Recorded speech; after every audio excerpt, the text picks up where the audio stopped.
Okay, सो हमारा topic है touch down PCR. What is touch down PCR? This type of PCR is used to optimize yield of amplified product at different annealing temperature. इसमें basically हम क्या करते हैं कि हम किसी भी पीसीआर को ऑप्टिमाइज करने के लिए उसको डिफरेंट टेम्परेचर्स पे लगा देते हैं, ग्रेडियंट रखते हैं टेम्परेचर का, ताकि हमारा प्राइमर जब हमें नहीं पता कि किस टेम्परेचर पे बेस्ट एनील करेगा और किस टेम्परेचर पे एक्सटेंशन के अच्छे प्रोडक्ट्स देगा, तो हम क्या करते हैं, हम टच डाउन पीसीआर यूज़ कर लेते हैं जिसमें हम एक ग्रेडियंट ऑफ टेम्परेचर यूज़ करते हैं. हर एक साइकिल के बाद एक एक डिग्री का टेम्परेचर जो है वो नीचे गिरता जाता है. हाई टेम्परेचर रखते हैं, हम हाई से लो की तरफ आते जाते हैं, एक एक डिग्री का फर्क डालते जाते हैं हर साइकिल में. तो इस पीसीआर को हम क्या कहते हैं, touch down PCR. It is very difficult to find out the annealing temperature when there is mismatches between primers and the temperature band. So when we don't know about the uh, the annealing temperatures of different primers, so we always do touchdown PCR. तब हम क्या करते हैं, हम touchdown PCR को use करते हैं ताकि हम हमें ये फाइंड आउट ना करना पड़े कि एनीलिंग टेम्परेचर कौन सा है. एक एक टेम्परेचर लगा के हम एक ही दफ़ा में ज़्यादा सारे टेम्परेचर्स के साथ पीसीआर की रिएक्शन को परफॉर्म कर लेते हैं एक ही रिएक्शन में.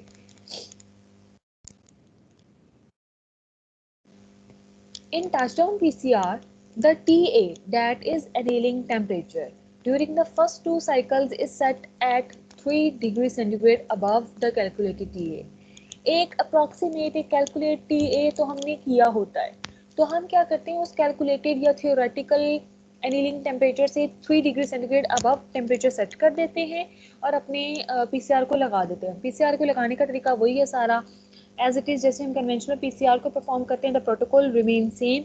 सारा का सारा प्रोटोकॉल जो है वो सेम रहता है, जिसमें हमारे पास जीएनटीपीज हमने डालने हैं स्पेसिफिक क्वांटिटी में, हमने प्राइमर डालने हैं, हमने अपने बफर डालना है, वाटर डालना है, मैग्नीशियम आयंस डालने हैं, जीएनटीपीज डालने हैं, अपना डिज़ायर जीन जो सैंपल है वो डालना है, एंड टैग पॉलीमरेज हमने डालना है और हमने पीसीआर लगा देना है. पीसीआर लगाने का भी तरीका वही है कि हमने मैनुअली उसको सेट कर लेना है, उसका प्रोग्राम उसमें फीड कर देना है.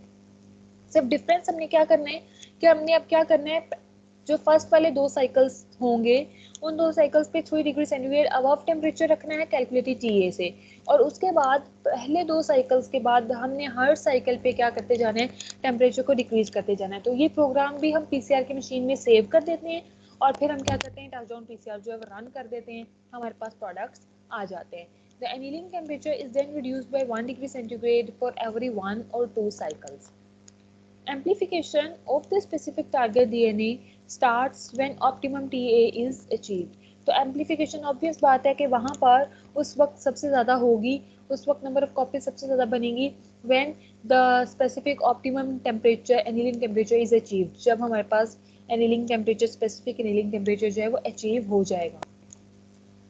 अब यहाँ पे हमारे पास दो तरह के टेम्परेचर्स होते हैं जो हम टच डाउन पीसीआर में यूज़ करते हैं. दोनों के फवाइद क्या हैं? अगर हम हायर टेम्परेचर्स रखते हैं तो हायर टेम्परेचर्स पर क्या होता है, greater specificity for primer binding. Primer के बाइंड करने की स्पेसिफिसिटी इंक्रीज हो जाती है.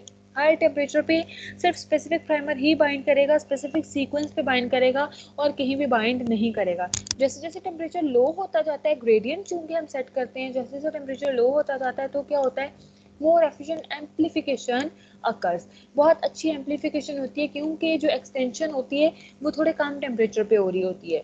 तो more efficient amplification from the specific products form during the initial cycles. तो शुरू के साइकिल्स में जब टेम्परेचर लो होना शुरू हो जाता है तो फिर क्या होता है, एम्पलीफिकेशन जो है वो इंक्रीज हो जाती है, स्पेसिफिक प्रोडक्ट्स हमारे पास बनते हैं, एफिशिएंटली बनते हैं.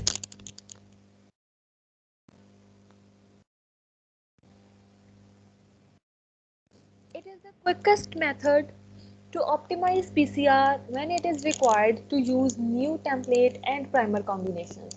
तो हमें हमेशा जो है वो पीसीआर को ऑप्टिमाइज करना पड़ता है. ये मैंने अभी जैसे पहले आप लोगों को बताया कि जब भी हमने कोई नया सैंपल से डील करना है, नए प्राइमर सेट से हमने डील करना है, तो हमें हमेशा क्या करना पड़ता है, प्राइमर्स को ऑप्टिमाइज करना पड़ता है, पीसीआर को ऑप्टिमाइज करना पड़ता है. पीसीआर को ऑप्टिमाइज करने का ये मतलब है कि अब नया सैंपल आया है, नए प्राइमर्स के साथ हमने उसको वर्क करना है, उस पर वर्क करना है, तो हमें एक ऐसी कंडीशंस ढूंढनी पड़ेंगी टेम्परेचर वगैरह की, बफर वगैरह की, कि जहाँ पर पीसीआर से हमें मैक्सिमम और एफिशिएंट प्रोडक्ट्स मिलें। तो उस टेम्परेचर को और उस पीसीआर प्रोडक्ट को अचीव करने के लिए हमें क्या करना पड़ता है, हमें बहुत बार पीसीआर के रिएक्शंस लगाने पड़ते हैं, बार बार लगाने पड़ते हैं।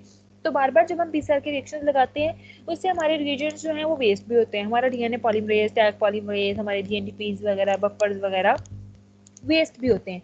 तो हम क्या करते हैं, हम उस चीज़ को प्रिवेंट करने के लिए हम टच डाउन पीसीआर लगा लेते हैं, जिसमें क्या होता है एक ही पीसीआर में ग्रेडियंट ऑफ टेम्परेचर यूज़ करते हैं, जिससे हमारे पास एक ही पीसीआर में ना तो हमारे वो ज़ाया हुए होते हैं, हमारे रिएजेंट्स ज़ाया होते हैं इस तरह, और हमारे पास कम टाइम में अच्छे रिजल्ट्स आ जाते हैं। Nowadays modern PCR machine which have the facility of gradient setting are easily programmed to run touchdown PCR। अब आज के ज़माने में मॉडर्न पीसीआर मशीन्स ऐसी आ चुकी हैं जिनमें हम ग्रेडियंट टेम्परेचर ग्रेडियंट सेट कर सकते हैं, एक एक साइकिल के बाद एक एक डिग्री का टेम्परेचर में फ़र्क ला सकते हैं। तो वो हम आराम से प्रोग्राम इंस्टॉल कर सकते हैं, प्रोग्राम उसमें रन कर सकते हैं, टचडाउन पीसीआर चला सकते हैं आराम से।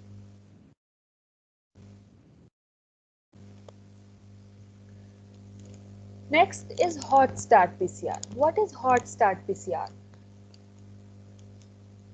हॉट स्टार्ट का मतलब है कि यकदम उसको क्या करना है, उसको उसको हीट करना है अपने सैंपल को या अपने पीसीआर के रिएक्शन को।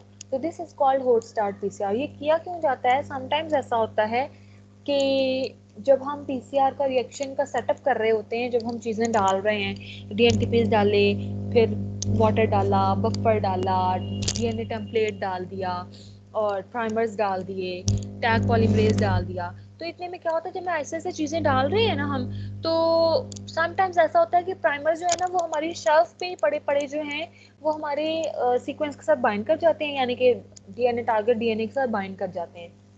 अभी हमने इनको पीसीआर मशीन में रखा ही नहीं था, पीसीआर मशीन में रखने से पहले पहले वो बाइंड कर जाते हैं। और चूंकि टैग पॉलीमरेज भी हम डाल चुके हैं तो टैग पॉलीमरेज जो है वो उसकी एक्सटेंशन स्टार्ट कर देता है, वहाँ पे एम्पलीफिकेशन होना स्टार्ट हो जाती है, शेल्फ पे ही पड़े पड़े समटाइम्स। तो इससे हमारे पास क्या आते हैं, इससे हमारे पास नॉन स्पेसिफिक प्रोडक्ट्स आते हैं, एग्जैक्ट प्रोडक्ट्स, रिक्वायर्ड प्रोडक्ट्स नहीं आते। तो जब हमारे पास ऐसे नॉन स्पेसिफिक प्रोडक्ट्स आएंगे तो ये तो हमारे लिए मसले वाली बात हो जाती है, क्योंकि वो अब प्रोडक्ट्स हमें नहीं पता, वो बीच में से मिक्स कर करके, क्योंकि ऑप्टिमम कंडीशंस तो नहीं है, वो बीच में से मिक्स कर करके प्रोडक्ट बनाना शुरू कर दे, वो किसी और तरह से बनाना शुरू कर दे, प्राइमर कहीं और जगह पे लग जाए टेम्परेचर प्रॉपर ना होने की वजह से, तो हमारे पास नॉन स्पेसिफिक प्रोडक्ट्स आ जाते हैं जो कि हमें नहीं चाहिए। इस चीज़ को प्रिवेंट करने के लिए हम क्या करते हैं, हम अपने टैग पॉलीमरेज को -80 या उससे भी कम डिग्री सेंटीग्रेड पे सेव करते हैं। अब -80 डिग्री सेंटीग्रेड पे क्या होता है, टैग पॉलीमरेज बिल्कुल इनएक्टिव हो जाता है, वो अपना काम करना बिल्कुल छोड़ देता है। तो जब टैग पॉलीमरेज ने अपना काम करना छोड़ दिया तो फिर हम नॉन स्पेसिफिक प्रोडक्ट्स भी हमारे पास नहीं आएंगे। तो जब नॉन स्पेसिफिक प्रोडक्ट्स हमारे पास नहीं आएंगे तो हमारा जो रिएक्शन है वो क्या हो जाएगा, सक्सेसफुल हो जाएगा। तो हम क्या करते हैं, हम अपने टैग पॉलीमरेज को -80 डिग्री सेंटीग्रेड पे रख लेते हैं, जिससे क्या होता है कि वो इनएक्टिव हुआ होता है। अब जैसे मैंने इनएक्टिव टैग पॉलीमरेज को अपने रिएक्शन मिक्सचर में, पीसीआर के मिक्सचर में डालती हूँ, तो चूंकि उसका टेम्परेचर इतना माइनस होता है वो अभी भी एक्टिव नहीं हुआ हुआ था, तो हम उसको पीसीआर मशीन में रखने के बाद क्या करते हैं, उसको हॉट स्टार्ट करते हैं, यानी कि टेम्परेचर उसका फिर एकदम बढ़ाते हैं।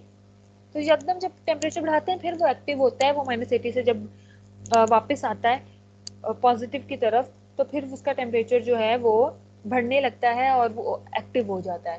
तो अब जब वो एक्टिव हो जाएगा, अब चूंकि प्रॉपर कंडीशंस है पीसीआर के अंदर, पीसीआर मशीन के अंदर प्रॉपर प्रोग्राम सेट किया हुआ है, तो हमारे पास नॉन स्पेसिफिक प्रोडक्ट्स के चांसेस जो हैं वो बहुत कम हो जाते हैं। तो in conventional PCR, the tag DNA polymerase is active at room temperature and to a lesser degree even on ice। तो चाहे हम आइस पे भी काम कर रहे हो ना, फिर भी टैग पॉलीमरेज जो है वो एक्टिव होता है थोड़ा बहुत। In some instances when all the reaction components are put together, जब हम क्या करते हैं अपने शेल्फ पे ही पड़े हुए सारे कंपोनेंट्स को इकट्ठा कर देते हैं, non specific primer annealing can occur due to these low temperatures। This non-specific annealed primer can then be extended by the tag DNA polymerase generating non-specific products and lowering product yield, जिसकी वजह से हमारी जो products की yield है वो क्या हो जाती है, कम हो जाती है। The hot start PCR is a modified form of polymerase chain reaction which avoids a non-specific amplification of DNA by inactivating the tag polymerase at lower temperature। तो क्या किया जाता है बेसिकली कि लोअर टेम्परेचर पे रखकर टैग पॉलीमरेज को inactive कर दिया जाता है। उससे क्या होता है कि नॉन स्पेसिफिक प्रोडक्ट्स जो हैं, नॉन स्पेसिफिक बाइंडिंग जो है वो नहीं होती। इसकी एप्लीकेशन और सिग्निफिकेंस क्या है कि रिड्यूसेस नॉन स्पेसिफिक एम्पलीफिकेशन, ये नॉन स्पेसिफिक एम्पलीफिकेशन नहीं होने देती, उसको रिड्यूस करती है। इंक्रीजेस स्पेसिफिसिटी, तो जब नॉन स्पेसिफिसिटी को कम कर रही है तो जाहिर सी बात है स्पेसिफिसिटी बढ़ा रही है, तो स्पेसिफिसिटी बढ़ाती है, सेंसिटिविटी बढ़ाती है, and precision of amplification of low copies of target DNA को बढ़ाती है।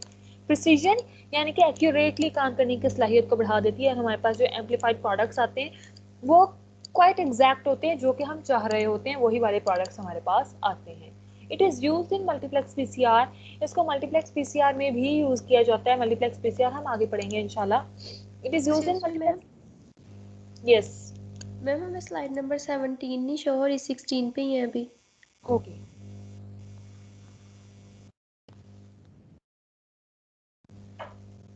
So it reduces non specific amplification, ये नॉन स्पेसिफिक एम्पलीफिकेशन को रिड्यूस करता है। इट इंक्रीजेस स्पेसिफिसिटी, चूंकि नॉन स्पेसिफिसिटी कम हो गई है तो जाहिर सी बात है इसका क्या मतलब हुआ कि स्पेसिफिसिटी इंक्रीज हो रही है। पीसीआर रिएक्शन की सेंसिटिविटी बढ़ जाती है, यानी कि वो बहुत सेंसिबली और सेंसिटिवली काम करता है।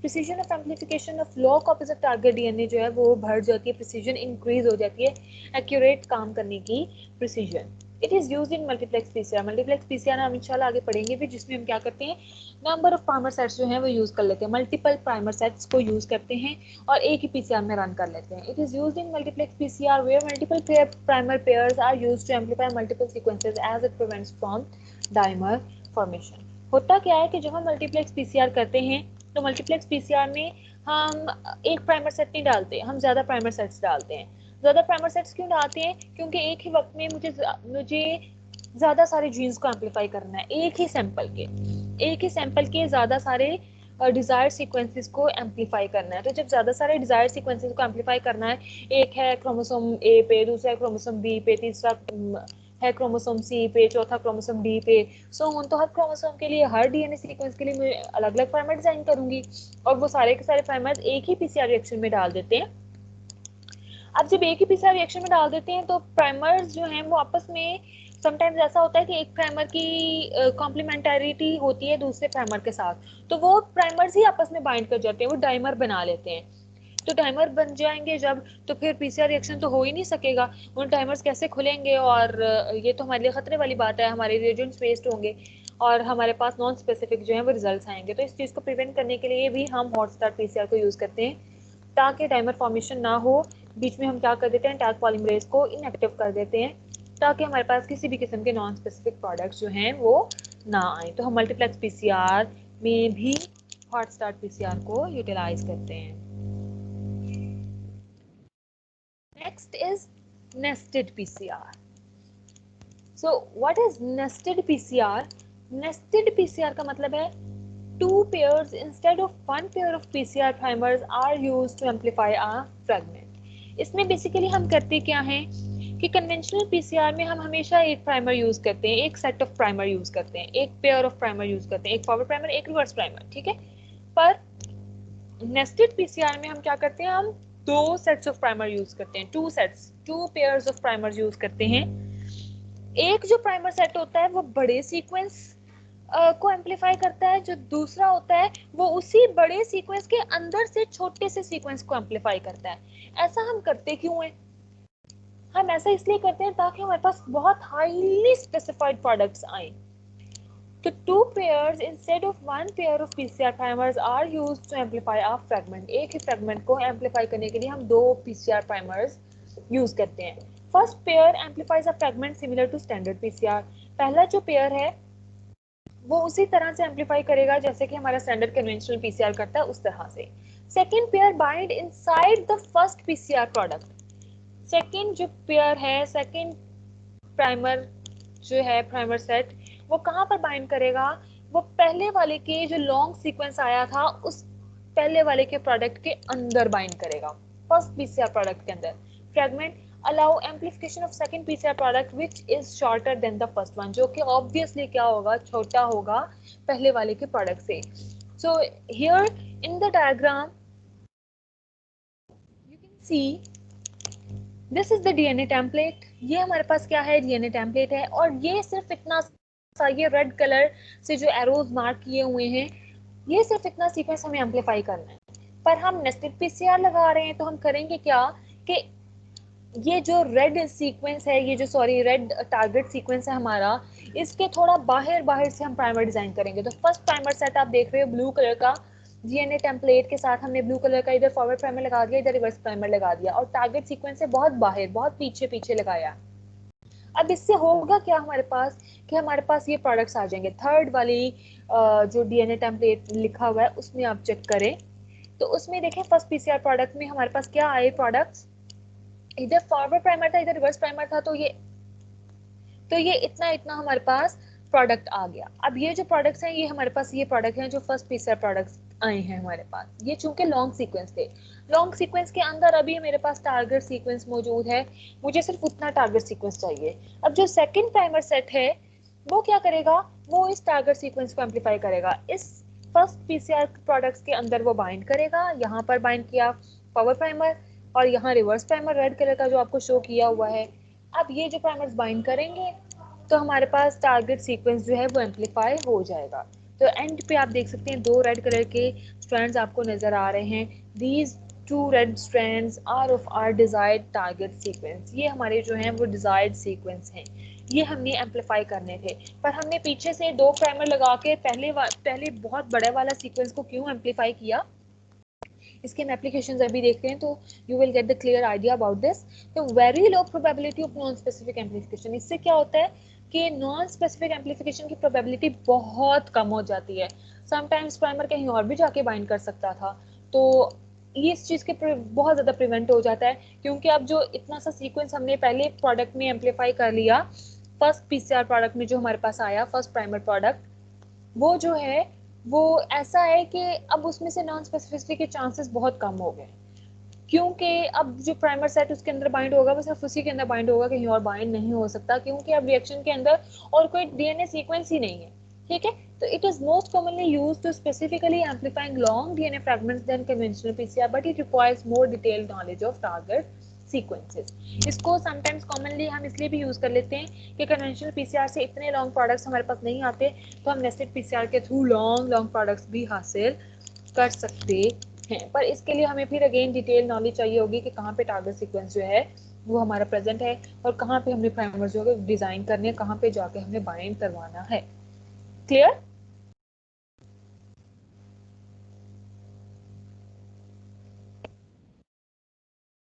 Yes ma'am.